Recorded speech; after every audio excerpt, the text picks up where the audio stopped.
of the heavens and the earth, Lord. The living God, the Holy One.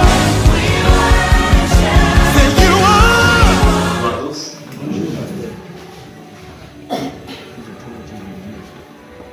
Donc nous bénissons encore une fois le Seigneur pour la grâce qu'il nous fait de nous retrouver en ce jour dans sa présence.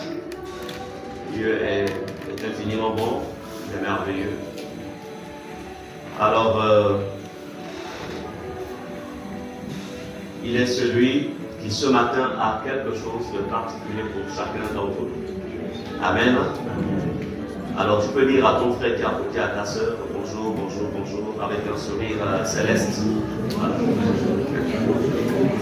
Alléluia. Vous êtes merveilleux, merveilleuse, gloire à Dieu. Madame et je dis bonjour.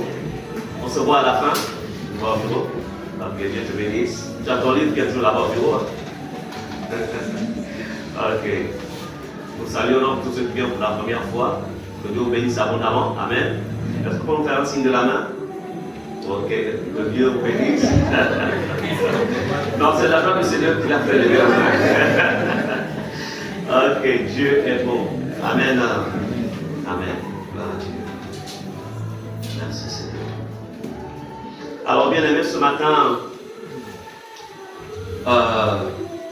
le message que Dieu a mis dans nos cœurs, s'intitule, je l'ai intitulé « Sur quelle fondation bâtis-tu ton éternité ?»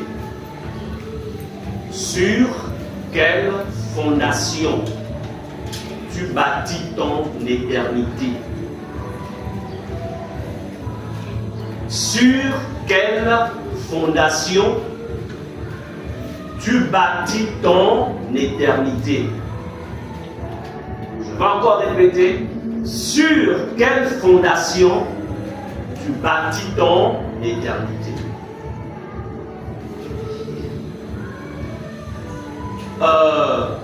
Comme j'aime le dire et le rappeler, vous savez que tous autant que nous sommes en transit. Est-ce qu'on peut répéter transit? Nous sommes en transit sur la terre. Généralement, lorsqu'on fait des très longs voyages, Libreville, Pékin, Libreville, Paris ou Libreville, New York, même dans différents pays africains, il y a des transits qui sont courts, des transits d'1 heure, il y a des transits de 8 heures. En fait, ça dépend du type de billet d'avion que tu as pris. Donc, transit. Il y a certains parfois qui peuvent être en transit pour de longues heures. Mais s'il a eu un visa lui permettant de sortir de l'aéroport, aller visiter un tout petit peu un coin de cette ville, il dira, je me suis arrêté par exemple à Abidjan, j'ai eu le temps de visiter tel coin et puis après j'ai vite rallié l'aéroport parce qu'il ne fallait pas que je rate le vol. Amen. Mais être en transit ne veut pas dire que c'est chez moi. Non. Nous sommes en transit. Ne pas comprendre que tu es en transit, c'est commettre la plus grave erreur de ton existence sur la terre. Ne pas comprendre que tu es en transit, savoir rater le but de ta vie sur la terre, de ton passage sur la terre. Ne pas réaliser que tu es en transit, c'est avoir vécu en fait pour rien. C'est pourquoi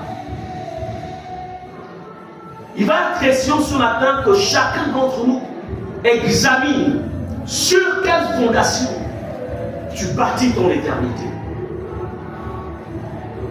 Alors,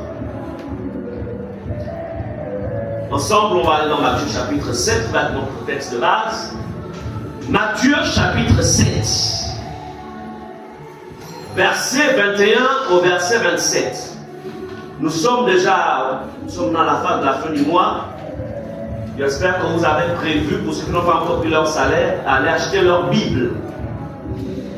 Parce que dans peu de temps, il sera interdit de lire la Bible dans le téléphone. Parce que voici le livre. Moi-même, le pasteur, voilà. Je me suis reconverti, en fait, comme au commencement. Et comme je vous ai dit, c'est le livre qui possède l'onction. C'est le livre qui possède la vie. Amen. Mais c'est tout ce qui est dans le téléphone, ça là.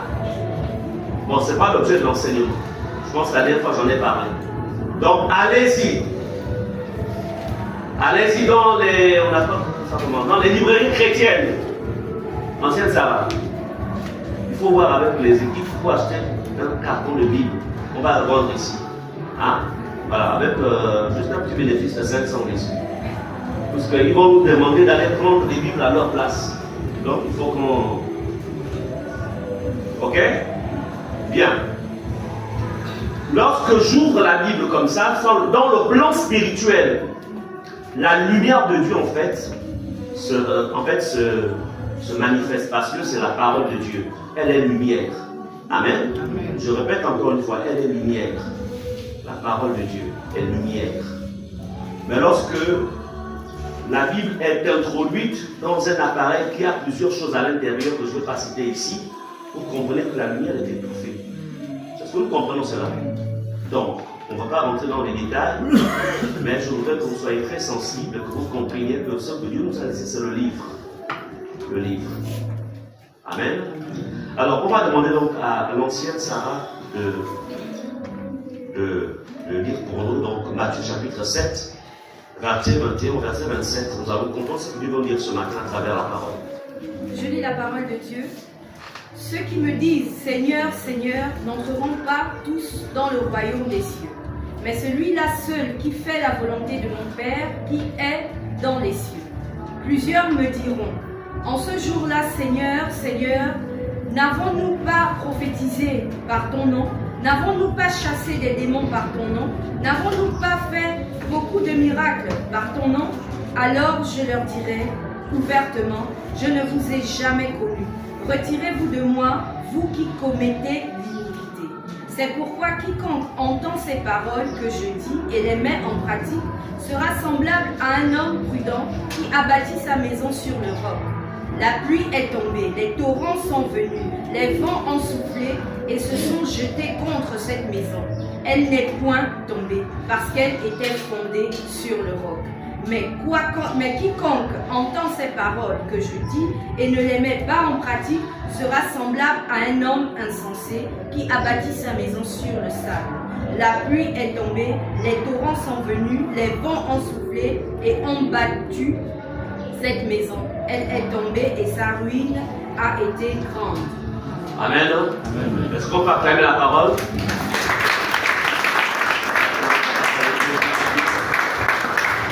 Alors, je voudrais vous dire ici que ce texte de l'Écriture, vous, comme moi, nous serons confrontés à cette vérité. Les uns, c'est dans 50 ans. Les autres, c'est peut-être dans 20 ans. Les autres, peut-être dans 60, 70 ans. Mais la vérité, c'est que nous serons confrontés à cette vérité. Parce que c'est Jésus qui parle.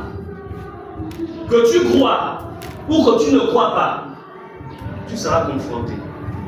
Que tu sois apôtre, que tu sois pasteur, docteur, évangéliste, prophète, en fait, qu'importe, la vérité c'est que tu seras confronté.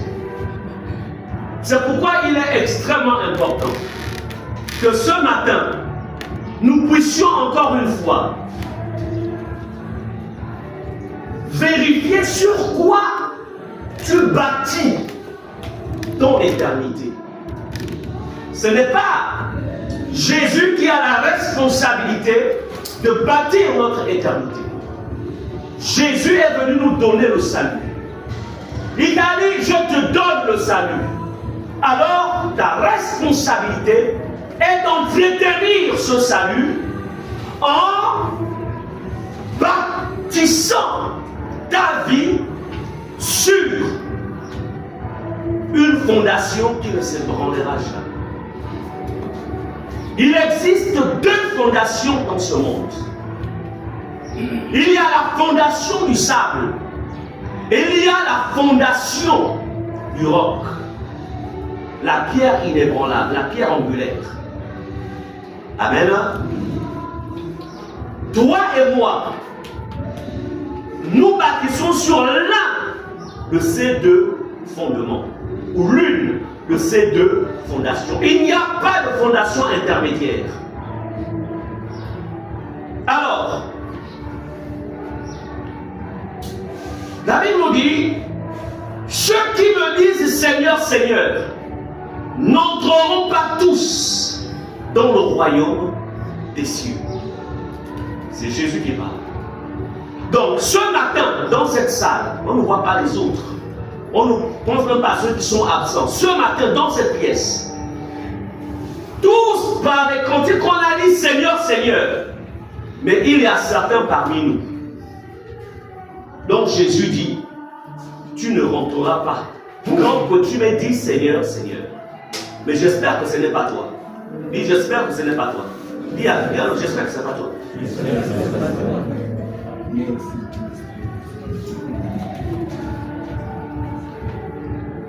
Donc le tout n'est pas de dire Seigneur, Seigneur. Le tout n'est pas d'être quelqu'un qui prie bien. Un bon prieur. Le tout n'est pas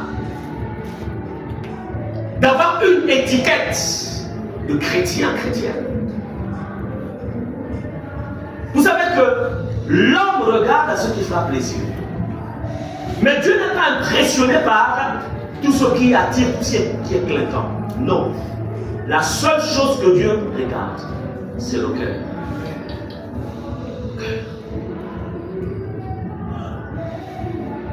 Tu peux m'impressionner, comme aussi je peux t'impressionner. Mais Dieu seul sait si réellement ton cœur lui est acquis. Dieu seul sait. Alors, c'est pour dire que celui qui parle du royaume de Dieu, celui qui parle constamment de la Bible, en fait, ne lui appartient pas forcément. C'est pourquoi il faut avoir cette certitude que quand je parle du royaume, quand je parle de Jésus, ma vie est conforme à ce Jésus. Je voudrais que vous qui êtes au fond, vous occupez les places qui sont derrière. Maintenant, les rétadateurs se mettront au fond. Oui, mettez-les pour un bon visuel. Donc, à un moment, souvent, les gens de la sécurité faites en sorte que les... Voilà. Maintenant, pour les retardataires, il faut occuper donc les rangées, les batteries sont vides. Amen.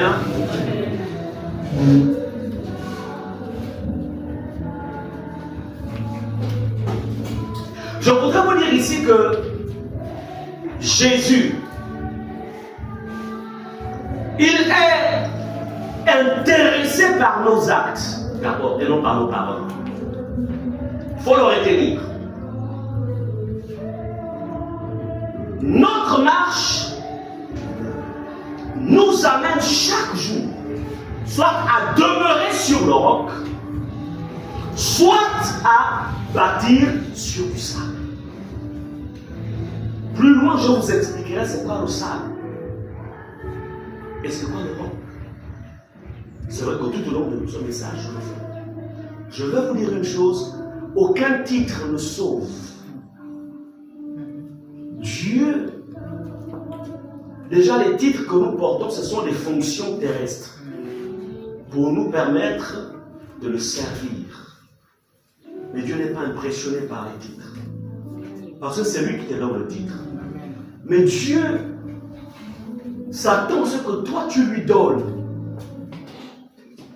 ton intérieur. Il n'est pas impressionné par les titres. Donc, Jésus est intéressé d'abord par nos actes. Quels sont les actes que nous produisons? Est-ce des actes qui nous permettent de bâtir sur le roc ou des actes qui nous amènent à bâtir sur du sable? Je voudrais te dire une chose. Dès le jour où tu es sorti du sein de ta mère, que cela fasse 10 ans, 20 ans, 50 ans, 60 ans, 70 ans, 80, peu importe. Dès ce jour, sache ceci. Il y a un livre qui s'est ouvert. Chaque acte que tu poses est inscrit dans ce livre. Dès le jour où tu es sorti du sein de ta mère, il y a une clé, j'utilise les termes de la terre, dans laquelle compte pour moi, chaque acte, chaque parole, tout est enregistré. Amen. Tout est enregistré.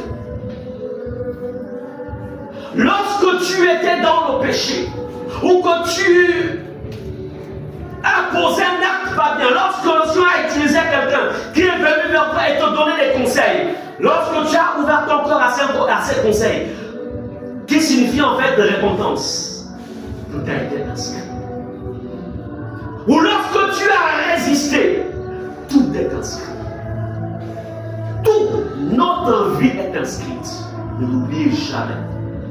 Ne pensez pas que les services d'espionnage dans un pays sont les seuls. Non. En fait, ce sont c'est une connaissance que Dieu a inscrite dans le cœur des hommes. Enregistrer la vie de quelqu'un. Suivre la vie de quelqu'un. Lorsque Dieu a affecté à ta vie, chaque jour, fais des rapports. Tu pars de la terre pour le ciel. C'est pourquoi, ce jour-là, Dieu n'aura pas besoin de te dire, tu as fait ça. Il n'a pas besoin. Il te sort seulement en fait ton enregistrement. Il te dit, regarde. Et toi-même, c'est-à-dire que dès cet instant, soit c'est avec joie, parce que ton enregistrement va démontrer en fait que tu as glorifié Dieu. Alors c'est avec joie que tu vas manifester la reconnaissance de rentrer dans la joie de ton maître. Ou alors, ça pourra être le contraire. Mais je prie qu'il ne soit pas ainsi. Amen. N'oubliez jamais cela. Nous sommes suivis par le monde spirituel. Répète, je suis suivi par le monde spirituel. Ne l'oubliez jamais, je vous le dis en vérité. C'est pas même quand tu es seul dans ta maison, tu es seul dans une ville, tu es seul dans un pays. Tu penses être seul, mais en vérité, tu n'es pas seul. Tu es observé. Bien-aimé, je voudrais ce matin que vous compreniez ici que lorsque Jésus dit, ceux qui me disent Seigneur, Seigneur, n'entrons pas tous dans le royaume des cieux. En fait, Jésus veut tout simplement dire que il ne faut pas se limiter en fait à bien t'exprimer, à bien parler, mais tu dois en fait veiller sur tes actes. Veille sur tes actes. Afin que ce que nous posons comme acte soit tout simplement conforme à ce que nous croyons. Il y a beaucoup de personnes qui se mettent.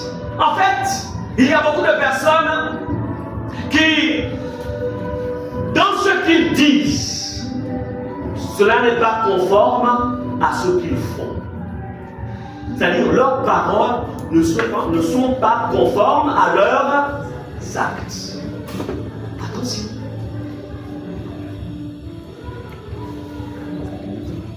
Bible nous dit, Jésus dit, celui qui me dit Seigneur, Seigneur, n'entrera pas dans le royaume. Tous plutôt ne rentreront pas dans le royaume.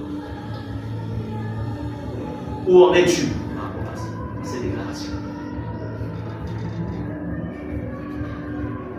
Donc, n'oubliez jamais dans la vie qu'il y a un jour du jugement.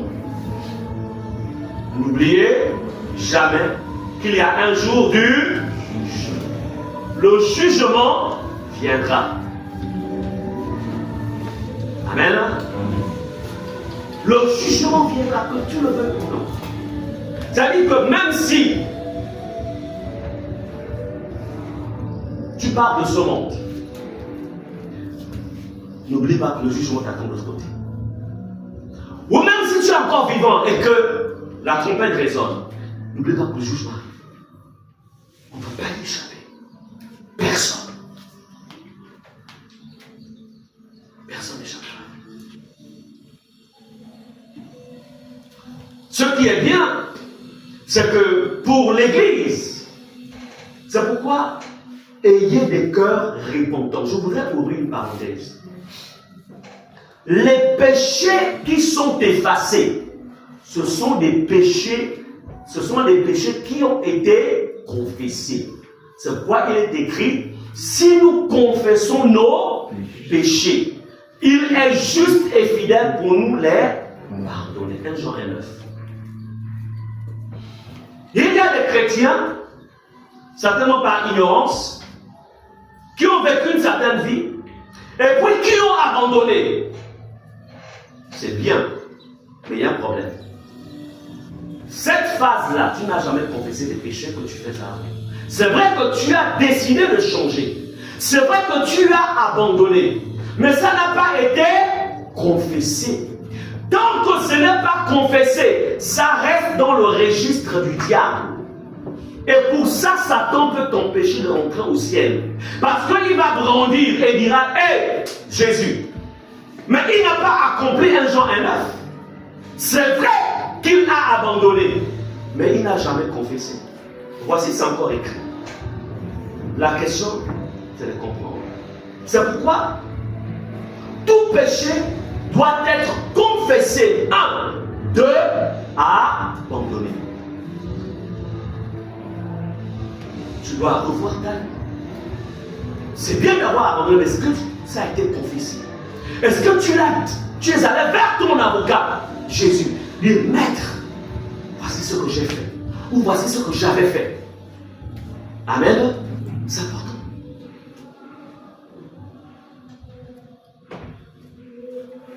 Donc, ce passage de Matthieu 7, 21, où il dit, plusieurs me diront ce jour-là. Bien sûr, ce jour-là, c'est le jour du jugement. Seigneur, Seigneur, n'avons-nous pas prophétisé par ton nom? N'avons-nous pas prophétisé?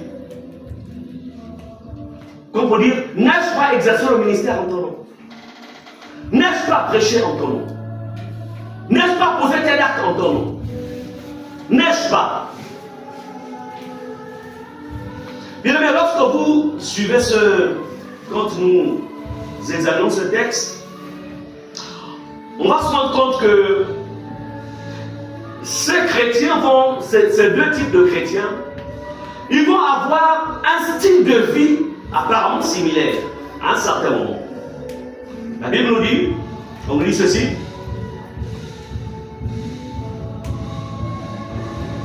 Alors je leur dirai ouvertement, je ne vous ai jamais connu mon privat, c'est pourquoi quiconque entend ces paroles que je dis et les met en pratique sera semblable à un homme prudent qui a bâti sa maison sur le roc. La pluie est tombée, les torrents sont venus, les vents ont soufflé et se sont jetés contre cette maison. Elle n'est point tombée parce qu'elle était fondée sur le roc.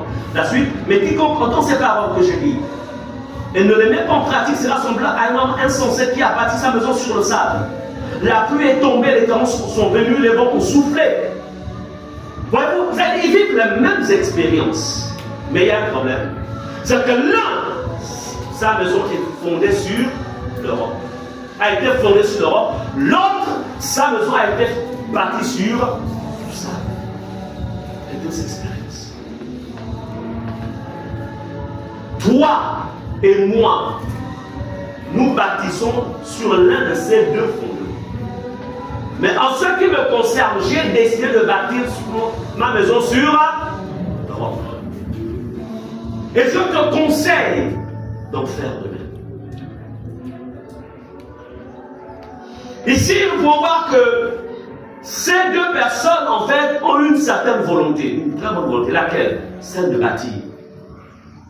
Elles ont décidé de bâtir. Comme vous dites, elles ont décidé, en fait, de suivre Jésus. Elles ont décidé de croire en Jésus. Il y a une très bonne volonté. Les deux, en fait, ont décidé de construire leur maison. Comme toi, ce matin, tu es là, c'est parce qu'en fait, tu as décidé de construire ta maison. Les deux ont le même enseignement, l'enseignement de Jésus. Ils ont reçu le même enseignement. Comme tu es là, tu as reçu le même enseignement. Tu le reçois d'ailleurs.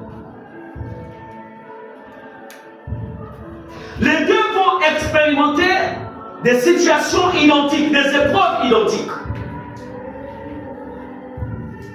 En vérité, la différence, c'est à quel niveau qu'elle se fera. La différence, c'est que l'un va décider d'ignorer la parole de Dieu au détriment de quoi? De choses de ce monde.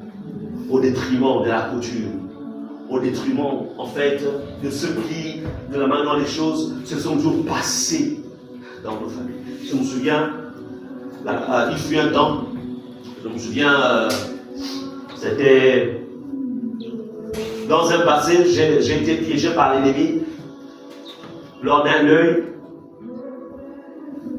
Alors,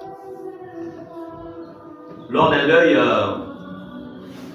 je m'étais en fait, j'avais souscrit sans pensant bien faire, en fait, à tout ce qui se faisait, voilà, donc, apporter tous les présents qui parlent un peu à la coutume.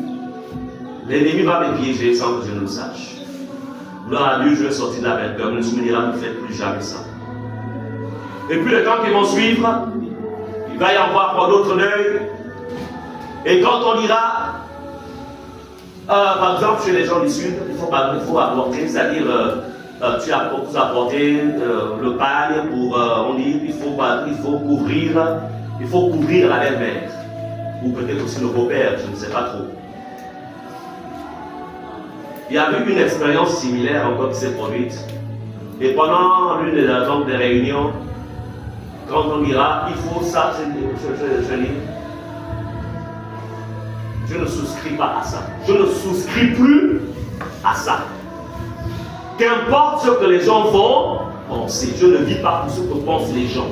Je ne vis pas pour ce que pense la belle famille ou je ne vis pas pour ça. Je vis pour la volonté de mon Dieu.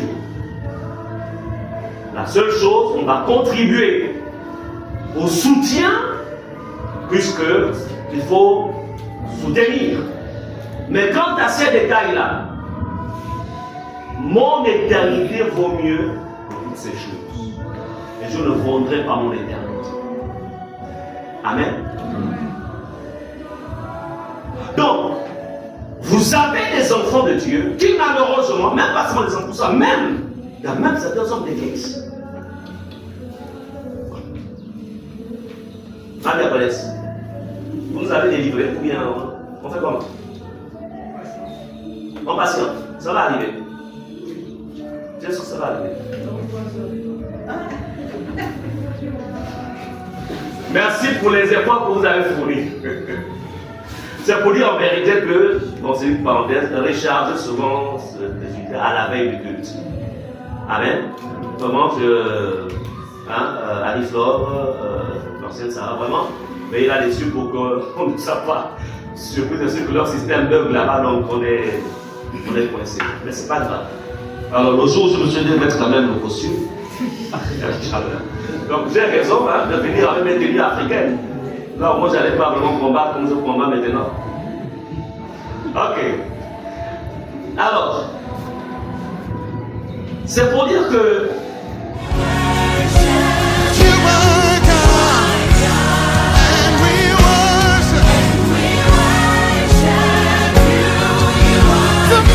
the